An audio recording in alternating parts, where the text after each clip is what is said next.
So students, today we will learn how to calculate the hidden goodwill in case of admission of a partner.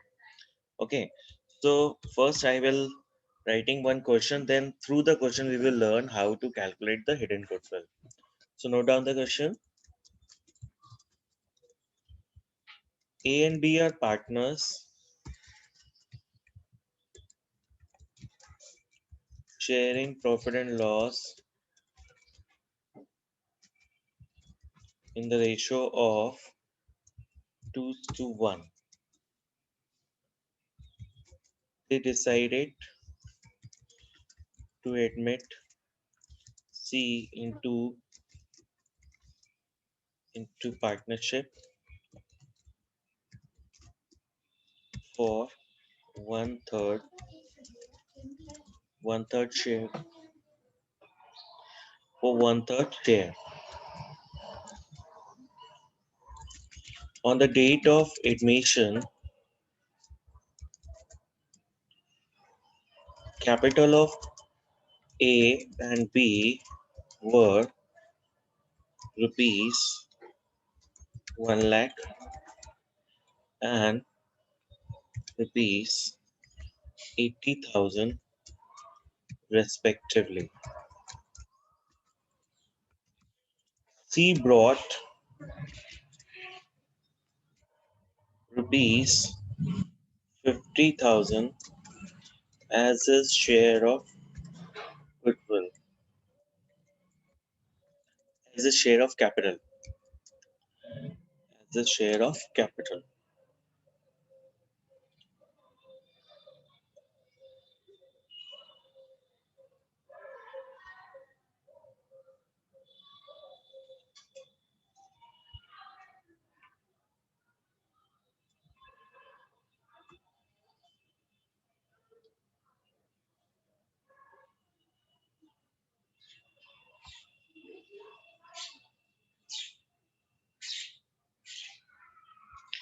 इसको 1 लाख कर देते हैं.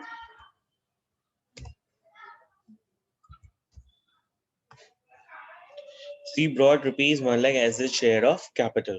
Okay. Calculate the amount of goodwill and pass the journal entry for the above.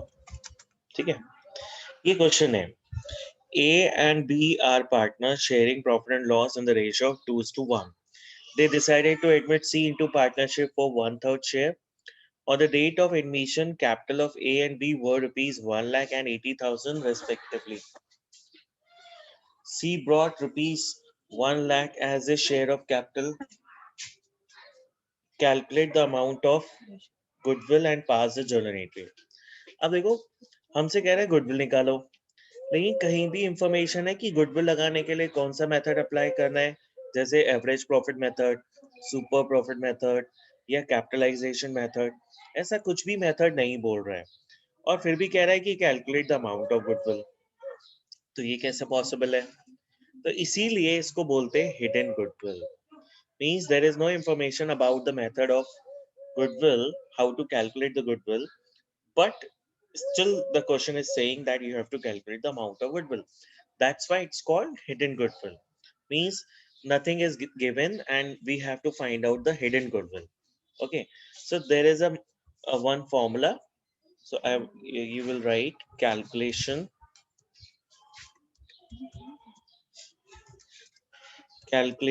of hidden goodwill. Okay,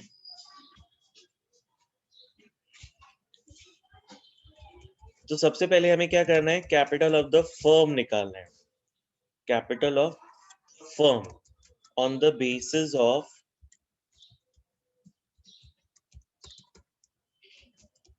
C's capital. मतलब जो partner C आ रहा है उसके basis पे मुझे कैपिटल पता लगानी है पूरे फर्म की. तो C ला कितना रहा है, ये ला रहा है 1 लाख रुपीस. ठीक है, और वो कितने शेयर के लिए ला रहा है, वन थर्ड शेयर के लिए. तो इसके बेसिस पे हमें पूरे फर्म की कैपिटल निकालनी है. तो जैसे 1 लाख लाया 1/3 के लिए, तो उसको हम कर देंगे रिवर्स, रेसिप्रोकल कर देंगे, तो उसको कर देंगे 3/1. तो इस हिसाब से कैपिटल कितनी हुई उसकी 3 लाख रुपीस, ये हुई कैपिटल ऑफ द फर्म। ठीक, उसमें से लेस कर देंगे adjusted capital of old partners and adjusted capital of old partners and capital of new partner।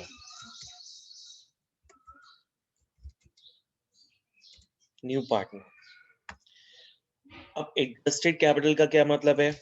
Adjusted capital का मतलब है कि जो हमने पुराने प्रॉफिट और लॉसेस पुराने पार्टनर्स में बांटे हैं, चाहे वो रिवैल्यूएशन का प्रॉफिट या लॉस हो, चाहे वो गुडविल का लॉस हो, या गुडविल नया पार्टनर लाया हो तो उसे बांटेंगे, या पीएल हो, रिजर्व हो, कुछ भी हो, वो सब बांट के जो उनकी कैपिटल आएगी वो लेनी है ओल्ड पार्टनर्स की, and capital of the new partner, और नए पार्टनर की कैपिटल लेनी है।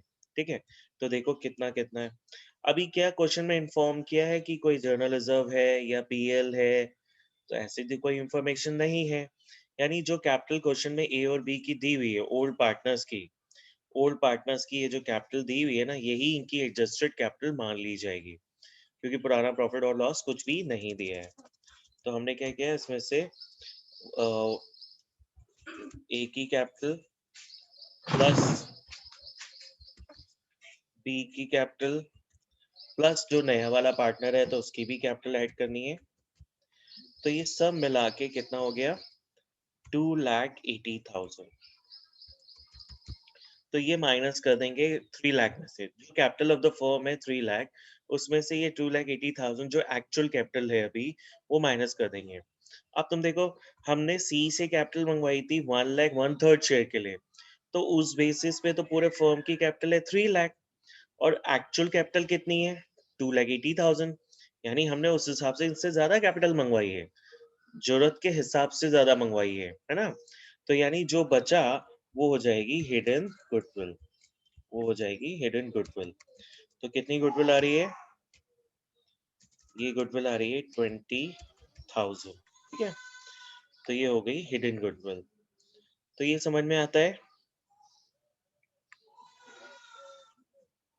Yes sir. Yes sir. अब ये गुडविल जो है वो पूरे फर्म की आई है, ये उस पार्टनर की नहीं आई है, सी की नहीं आई है, ये पूरे फर्म की आई है। ठीक है, तो देखो अब उसमें उसका शेयर निकालते हैं। तो सीज, अच्छा एक चीज और, हमसे कह रहा है calculate the amount of goodwill and pass the journal entry. क्या क्वेश्चन में कहीं लिखा है न्यू पार्टनर कैपिटल ला रहा है या नहीं ला रहा है? नहीं सर। नहीं लिखा है, इसका मतलब वो गुडविल नहीं लाया। अब देखो गुडविल हमसे कैलकुलेट करवा रहा है तो इसका मतलब उसे लाना चाहिए था, बट लाया नहीं है क्योंकि कोई भी इंफॉर्मेशन नहीं दी है। तो इसका मतलब गुडविल नहीं लाया है, तो पहले हम फाइंड आउट कर लेते हैं कि इसकी गुडविल है कितनी। तो C share of goodwill equals to 20,000 into 1/3, जो पार्टनर है उसका शेयर है 1/3, तो इसका शेयर आ जाता है 6667, यानी 6,667 रुपीज, 6,667 रुपीज। अब ये गुडविल उसे लानी है लेकिन ला नहीं पा रहा है, तो उसे हम क्या करेंगे, सेक्रीफाइसिंग रेशियो में तो डिवाइड करना ही करना है। बट जब पार्टनर गुडविल नहीं लाता है तो उसके लिए क्या जर्नल एंट्रीज करते हैं, बताओ? Partner current account debit. हाँ, यानी whenever new partner does not bring his share of goodwill in capital in cash, at that time we have to debit the current account of the partner, because here we assume that मतलब it's capital at the time of, if he is not bringing the goodwill then we fix the capital, and the amount of goodwill adjusted from the current account, और ये वो बाद में adjust करना पड़ेगा, यानी जब वो फर्म छोड़ के जाएगा तो उसको उसमें से उसकी कैपिटल में से माइनस कर दिया जाएगा। ठीक है, तो सबसे पहली एंट्री होगी जो न्यू पार्टनर कैपिटल ला रहा है, तो एंट्री हो जाएगी bank account debit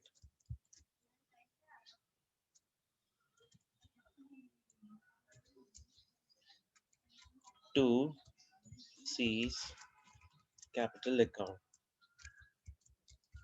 B capital brought by C, और वो कैपिटल आ रहा है 3 लाख, सॉरी 1 लाख रुपीस, उसकी कैपिटल है 1 लाख।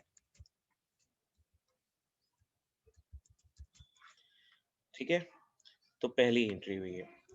अभी फिर पूछ रहा हूँ, किसी को कोई दिक्कत यहाँ तक? No sir. तो सिंपली हमने हिडन गुडविल कैलकुलेट की, उसमें उसका शेयर निकाला, बट हमसे कह रहा है पास द जर्नल एंट्री, और ऐसा कुछ बोला नहीं है किसी गुडविल लाया नहीं लाया, तो हम अज्यूम करेंगे वो गुडविल नहीं लाया, और उसे लानी चाहिए थी बट नहीं लाया। तो पहली एंट्री होगी कैपिटल लाने की। अब जो गुडविल नहीं ला पा रहा है उसके लिए एंट्री, तो एंट्री होगी सीज करंट अकाउंट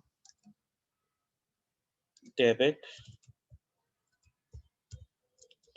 और ये सेक्रीफाइसिंग पार्टनर्स में डिवाइड होगी, तो as capital account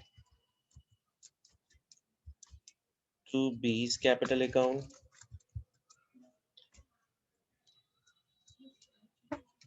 being partners capital adjusted for C's share of goodwill। ये हो गया।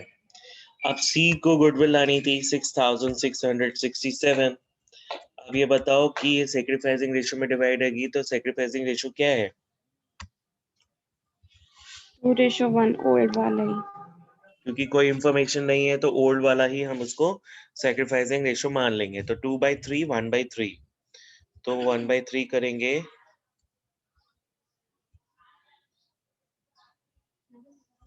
ये आ जाता है, यानी राउंड ऑफ कर दिया इसको।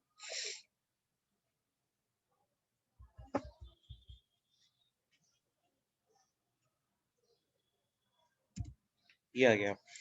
तो 6667 is divided between A and B in the ratio of 2:1.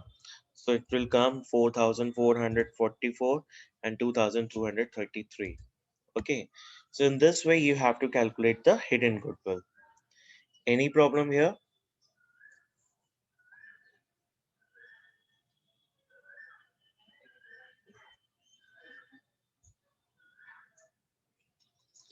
So the most important point is here, you have to calculate the adjusted capital of the old partner. Adjusted capital means the capital which remains after adjusting every type of profit and losses and reserves. Okay.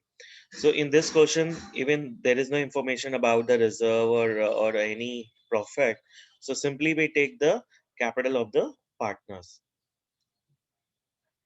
Any problem?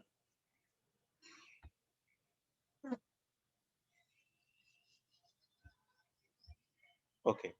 Now let's see. Another question. Now we will solve the hidden goodwill by after calculation of reserve and everything, है ना? So note down the question. A and B are partners with a capital of rupees 2 lakh and rupees 1,50,000 respectively.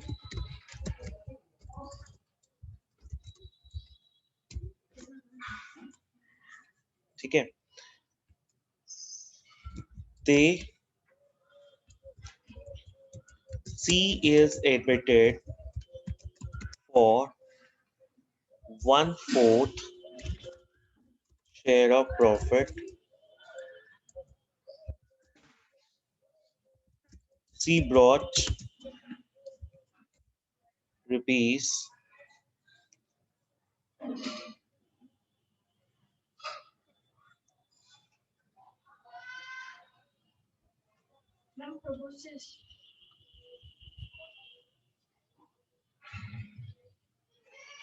1,50,000 as is capital. As is capital. On the date of admission,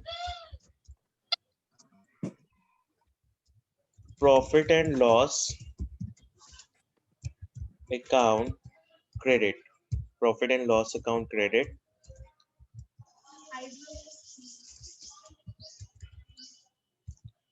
was rupees 20,000 and profit on revaluation was rupees 30,000. Okay. Calculate the amount of goodwill